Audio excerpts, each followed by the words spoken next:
Hey guys, welcome back to ArtosisCasts. This is day 2 of checking out some NaDa games. One of the greatest players of all time returning to the ladder should always be big news and definitely something that I'm going to be keeping an eye on. But I did first, before diving into his other 2 matchups, want to check out another Terran versus Zerg. That first game that I casted was a very strange build, a very old, antiquated build that I honestly don't think has too much strength. I think it can, in theory, be used as a mix-in occasionally in like a tournament setting. As I mentioned, I tried that and had some pretty good results against pros. You know, it's unexpected, and honestly, no one that's good nowadays was actually active when that build was last in the metagame. Okay? It's like, yeah, actually, me and I guess NaDa, and maybe there's a handful of others, but none at the pro level that were around playing back in 2002, 2003, really. So, you know, all kind of modern day pros, like people who can get into ASL, for instance. If you peaked before 2008-ish, you don't get in. Like, I think the oldest peaking players were 2007, maybe 2008, right around there. That's like the era of pros. I actually look at it this way, guys, is that modern StarCraft play started in 2007. There's a huge difference if you look at games from 2007, 2008, and you look at games from 2006, 5, 4, etc. The styles, the way people are playing are completely different. And really, I think the beginning of the modern era was basically 2007. And like, I've thought that for a while. Then I kind of went back and looked, and it's like, oh yeah, everyone who can qualify is from, you know, no one. It's like NaDa made it into ASL, I think, once, and then Pusan made it in like twice, and they're the only guys that really peaked before that time, as far as I can tell. Maybe I missed like one other player in there, but that's basically what it is. Everyone is more modernish from 2007, 8, 9, that type of era. So, yeah, it's like, right, I guess like Bisu and Stork 2007-ish, 2008-ish, and then you get up to people like Mini, for instance, was like 2009, 2010. He started to get really good. Yeah, it's that type of thing. So, anyways, taking a look here from NaDa, it looks like he's going to do a much more normal build. He is going to go ahead and just do a barracks expansion, as you would expect to see. This is more standard, so I'm kind of happy to see that. His opponent here, this Zerg player, just going for the quick layer and everything. Nothing too far out of the ordinary. And yeah, just kind of scattering around. It looks like this is the second time, though, that we did see NaDa go cross-spawn scout, which is kind of funny because now he's going to take like 100 years to scout his opponent. Scout into the bottom right. He's going to see, okay, well, he's not here, so he's top left. But the thing is, Zerglings haven't come yet. You know, it's okay to scout like this sometimes, but if you do this all the time, sometimes you're just going to have a hard time. If they make 8 Zerglings and attack you, which, by the way, isn't good, but sometimes playing bad wins games. I don't know if NaDa will be hitting into that at all or not, but we'll see. Now, a sunken being made. This isn't that weird. When you see this many Marines when you go over to scout, it is somewhat popular to... Wait a minute, let me just check the timings of this. Yeah. So this is... that was just... Oh. This is kind of like a sharp build. But anyways, I'll talk about that in a minute. This isn't that weird. I've actually seen more Zergs doing this lately, where they throw down the sunken instead of making lings, and they just get to drone a little bit more heavily, because a lot of Terrans will like to push with 4 or 5 Marines, just kind of attack across the map while their SCV is scouting, and if you don't make lings, they can do some damage, and this will just stop that dead in its tracks. And that's what this is kind of, the non-stop Marine production is supposed to do, is force a sunken. Anyways, he did cut like 1 SCV, I want to say, and got the 2 barracks up relatively quickly here. Has a very healthy Marine count, 2 medics coming out. So it is just kind of a 7 Marine, 2 medic, and this is generally something you push out with. The actual really optimized... oh, wow, he's going to 4 medic? What?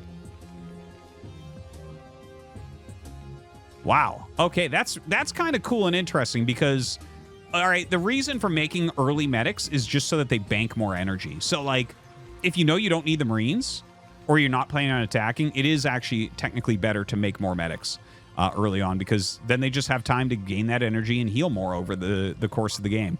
So that can be a very, very good play.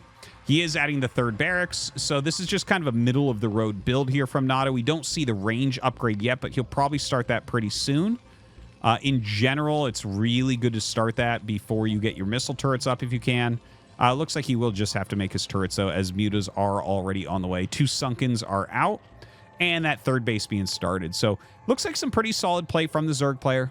Pretty solid play from NaDa as well. He does get that range upgrade started after his +1 as well.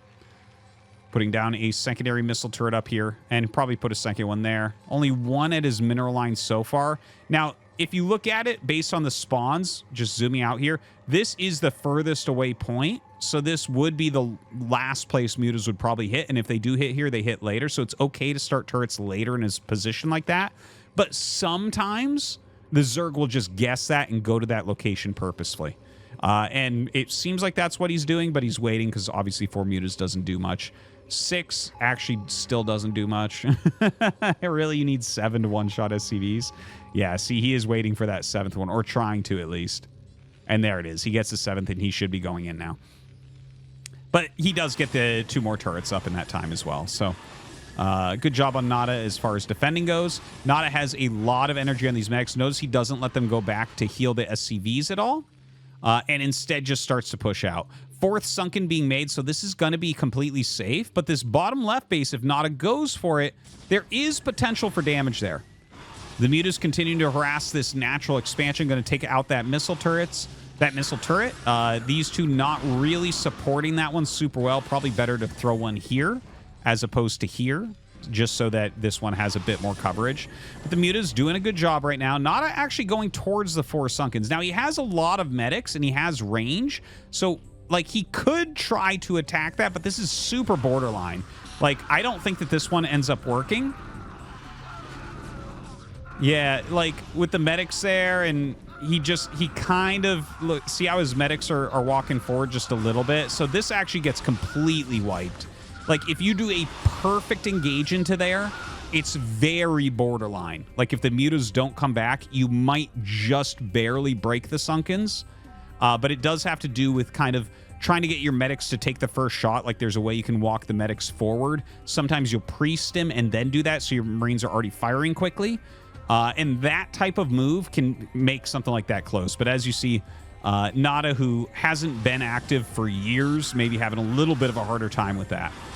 Now, the muta's coming back and getting some good harassment off. This is very good harassment from our Zerg player. Very good. Look at this, 25 SCVs to 28 drones. To really support 2-base production, like, basically, as you start your turrets, you should have 31 to 33 SCVs in general.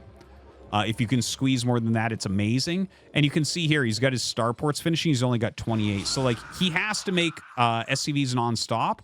And basically what this will do is it will slow production slightly, and he won't be able to add barracks for quite some time.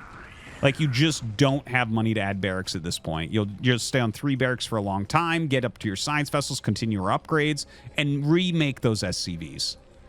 Now, the mute is still harassing quite a bit. We have the Hydralisk Den here. We have the Hive Tech is ready to be made. And he has that evolution chamber. So probably will start a Carapace upgrade. Hive gets started. Lurker upgrade is coming. So, yeah, everything looking, I guess, normal for Zerg. And definitely I would, again, say that Zerg has a bit of an advantage here.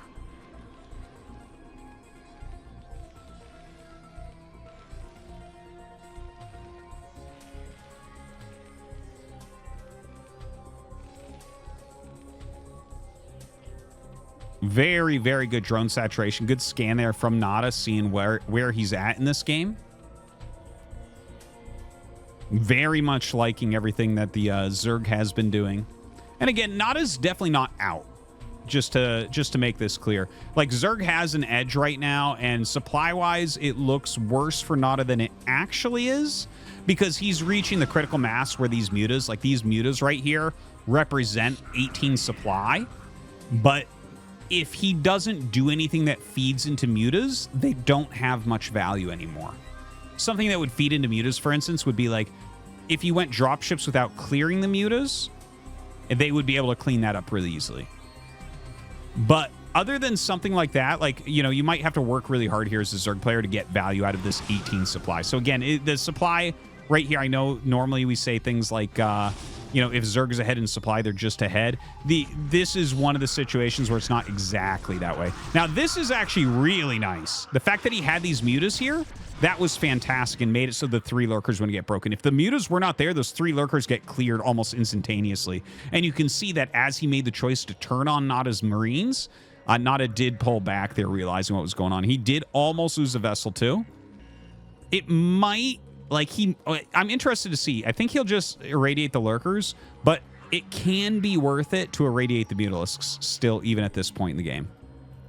The mutas still can gain a lot of value here, and especially if you want to go dropship, it's oftentimes a good choice to get rid of those mutas immediately. If you want to basically make anything other than science vessels, that's a good choice. Like if you go battlecruiser, mutas are actually very good at that against battlecruiser because they get aggroed before Scourge, so you can go Muta Scourge to clear that. If you go dropships, mutas are great anti-dropship tech. You know, they clear up those drops really, really well.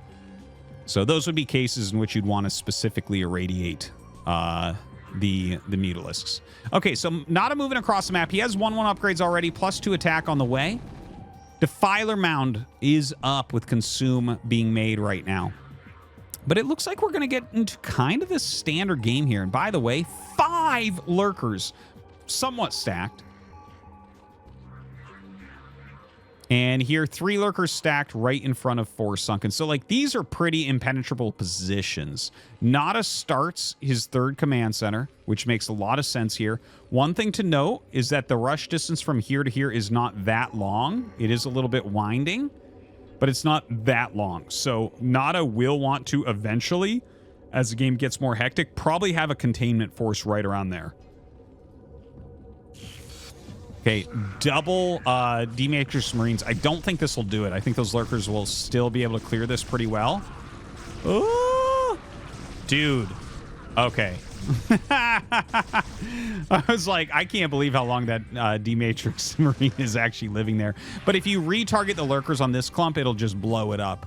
But he throws down the Dark Storm, and that's going to do it anyways. Only 1 lurker dying. The other's taking a bit of damage, though. So NaDa backs up, and he gets some good irradiates. More barracks are coming up. Battle cruiser tech going to be on the way. Actually, not at all surprised to see this as NaDa plays more games. I've actually been talking a little bit about this on my stream personally and in my own games, that I find that battle cruisers are really good right now in the current metagame because of all the crazy turtling that, like, you just can't break Zergs with science vessels right now, which, you know, the battle cruisers can sometimes give this big reward, because it's not just that you can't kill them with vessels, like you just can never get enough irradiates to clear everything, because they do stuff like this too. And how do you irradiate this? You have to get rid of the Overlord first, and they can put another one on top, and it's really tough because they're stacked, so you have to wait for each one. And by the way, since he's going to go battle cruisers, you need to get rid of the mutas. But anyways, also everyone's so good at anti-drop. Look at how many Lings are in here. Scourge, Mutalisks. You can see he's leaving units on the edges of his bases, because Terrans were getting a ton of wins through dropship play, you know, in the last, like, I would say 8 months ago, dropship play was still very popular, and Zergs just started to get so good against it that it's really fallen off a bit. So if vessels aren't working, and, ooh, mass firebats. Oh, God, that's good. This is so cool. But, yeah, if dropships aren't working and vessels aren't working, why not battle cruisers? Okay, so 2 battle cruisers are on the way, and ooh, that was a good plague. The mass firebat is to kind of counter Dark Swarm. There are situations like against these lurkers, if he could get like 2 defense matrices off and bring them up and hit this angle, like the firebat's right here, and get a few volleys off, like he would just pop this so fast. Also, you can wait and just use them reactively as Zerg comes out. If Zerg comes out and tries to Dark Storm push you, a fleet of Firebats spread out and stemmed in will crush a lot that's under that Dark Swarm. Now, if you hit a critical mass of lurkers, obviously that's going to be good against it. More barracks on the way. NaDa hitting his macro. Sending SCVs down to this bottom right for his 4th base. Little bit of a Zergling counterattack coming. That's not going to be able to do anything against these Marines on the ramp. NaDa is actually playing a very nice game here. Okay, D-Matrix, well, he does actually get that irradiate off, so that was not too bad on that plagued vessel. Where did those battle cruisers go?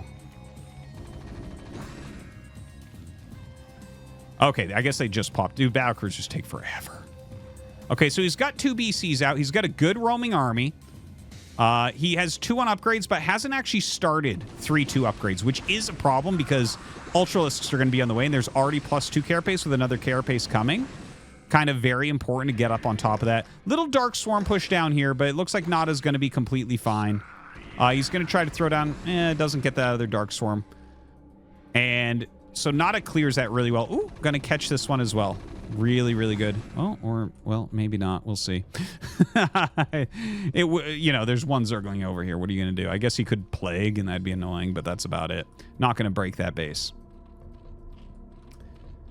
All right, so the 4-base Zerg, it is scary because he's going to have Ultras coming out. More battle cruisers are being made. These 2 battles, now you're going to see, this is what I was talking about, how the Mutas, if you want to go battle cruisers, you want to clear those Mutalisks. And he is going to be able to go ahead and wipe these BCs. Basically, these have a higher attack priority for the battlecruiser than Scourge. The reason why battlecruisers are good is because they one-shot Scourge. So Scourge are not a very good counter against them. But the thing is, if they have leftover mutas, they just engage with everything at once, and you can't target the Scourge down quick enough. So, yeah. Should have probably cleared those out a little bit quicker. Gets a little bit of value with the BCs, but not that much. The next set will probably do a little bit better. Okay, now, these ground battle cruisers are coming out now, the Ultralisks, but a little bit split there. NaDa trying to get even a 5th base, and by the way, it does look like a little group of Lings did make it up this ramp. That Defiler that snuck its way through had a Dark Swarm. Seems like... you know, I was also looking at what else NaDa was doing while the Zerg broke this area. So that's 2 bases that aren't mining right now for NaDa that he would really like having mining. And here's what I was talking about this closer base. This can be a bit of an issue. You really want a containment force here. Not a containment, but I guess more of a zoning force so that it's harder for them to get to this base. Because once you have the combination of Defiler Ultra... if that shows up at a base, you just have to lift. There's really not any counterplay to that other than taking a long time to clear it.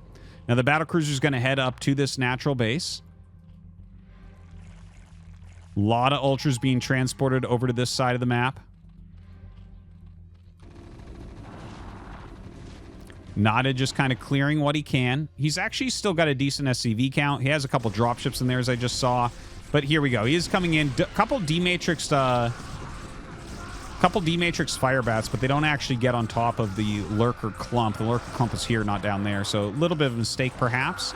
He is going to back up. Still a decent amount of Marines and Medics. He does have that +3 attack on the way, but right now these Ultras, they're about to get up to 5 carapace. So that's going to be maxed out carapace.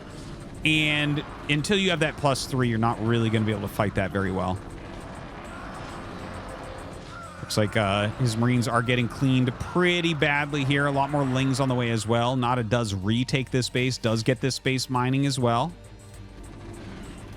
Still having a hard time cleaning up some of these. It looks right now... well, hold on. He's actually utilizing the BC as cover to try to get a couple dropships in. Now, unfortunately, it looks like this is just going to get cleaned up pretty quick. Yeah, plenty of Lings in here. This is why drops don't work that well anymore. Everyone kind of rallies into their main base so they can just clean it up really, really quickly. There was definitely a point in time where mass dropship was doing a good job. I like the idea of sending in those dropships behind.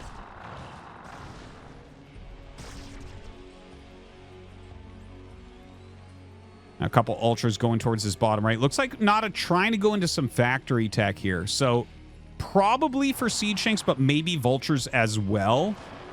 You know, if your opponent is attacking on the map with a lot of Ling Ultra, that can be really good. But it feels a little bit late to be setting it up. It feels, you know, like you should set that up while you still have map control. Right now, it's kind of a hectic game. of both players going back and forth attacking each other. So right now, NaDa clearing out some of these Scourge, trying to go for a counterattack while these Lings, Ultras, and Defilers hit his bottom right bases. Also, he's not mining here again yet. This one Lurker kind of denying him. So NaDa actually has like very small economy right now and having a really hard time. Yeah, it looks like that's going to be it. GG. You know what? Okay, so I want to point out just a couple things about this game. So NaDa played a much more standard approach. I think he had some good ideas in here. The one thing that I noticed that he did really well, like some of his tactics and unit positioning were slightly off. Where, like, you know, he's trying to hit his irradiates. He's roaming with the Marine Medic Force, but he's not really... Like I mentioned, right? You needed a zoning force here. You kind of need groups all over the map. So once you gain that map control, until Ultras are out in force, you need little groups of Marines and Medics to catch things like Zerglings running so they don't hit your bases all the time, right? If you keep those up and mining, then you're going to be up near max supply like the entire game. So you basically just need groups out. So that was like a mistake he made. But one thing we really saw, and we'll just jump back like just a minute here. NaDa did an excellent job with macro. What you're going to see here is the guy had 9 racks. Even top pro gamers sometimes don't have this many barracks in this type of game. I feel like normally we're seeing 6 to 8 racks from a lot of the top pros. But NaDa basically throughout, he got the barracks on really good time, which makes sense because this is kind of... NaDa was the first, like, truly great macro Terran in the world. And you can see he kept his minerals very, very low. Obviously, you know, there's a lot to work on still here, but I think he did a very good job with his macro this game. Anyways, good to see NaDa can play a pretty standard game here as well in Terran vs. Zerg, guys. I hope that you enjoyed. Thanks for watching. We will see you tomorrow.